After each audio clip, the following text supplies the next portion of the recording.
കുസാറ്റ് അപകടത്തിൽ സിൻഡിക്കേറ്റ് ഉപസമിതി അന്വേഷണ റിപ്പോർട്ട് സമർപ്പിച്ചു. അപകടം നടന്ന ഒരു മാസത്തിന് ശേഷമാണ് റിപ്പോർട്ട് നൽകുന്നത്.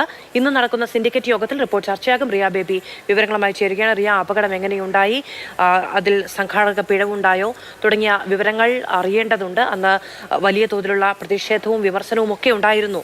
എത്രയധികം കുട്ടികളുടെ അപകടമൊക്കെ ഉണ്ടായതാണ്. റിപ്പോർട്ടിന്റെ വിവരങ്ങൾ എപ്പോഴത്തേക്ക് ലഭ്യമാകും?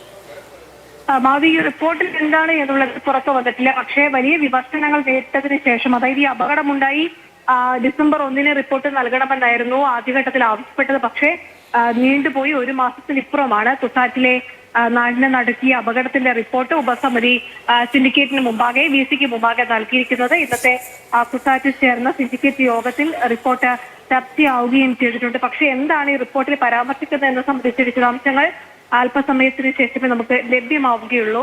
ഈ സംഭവത്തിൽ ആദ്യഘട്ടത്തിൽ ഉയർന്നു വന്ന വലിയ വിമർശനം ഇതിന്റെ സംഘാടനത്തിൽ ഉണ്ടായ വീഴ്ച, ഒപ്പം തന്നെ മതിയായ സുരക്ഷാ ക്രമീകരണങ്ങൾ ഏർപ്പെടുത്തുന്നതിന് സർവകലാശാലയ്ക്ക് സംഭവിച്ച വീഴ്ചയടക്കം വലിയ വിമർശനമായി ഉയർന്നിരുന്നു. പല യൂണിയനുകളും പലർക്കുമെതിരെ വിമർശനങ്ങൾ ഉന്നയിച്ചു. പക്ഷേ സർവകലാശാല പ്രിൻസിപ്പലിനെയും ഒപ്പം തന്നെ മറ്റു ചിലരുടെയും ചില സാങ്കേതിക പ്രശ്നങ്ങൾ എടുത്തു പറഞ്ഞുകൊണ്ട് വാർത്താക്കുറിപ്പ് ഇറക്കിയതൊക്കെ വലിയ ചർച്ചയായിരുന്നു. എന്തായാലും ഉപസമിതിയുടെ റിപ്പോർട്ട് VC-ക്ക് മുമ്പാകെ നൽകിയിരിക്കുന്നു. പോലീസ് അന്വേഷണത്തിന്റെ റിപ്പോർട്ടും ഒപ്പം തന്നെ ഇതുമായി ബന്ധപ്പെട്ട് വിദ്യാഭ്യാസ വകുപ്പ് നടത്തുന്ന അന്വേഷണവും പുരോഗമിക്കുന്നുണ്ട്.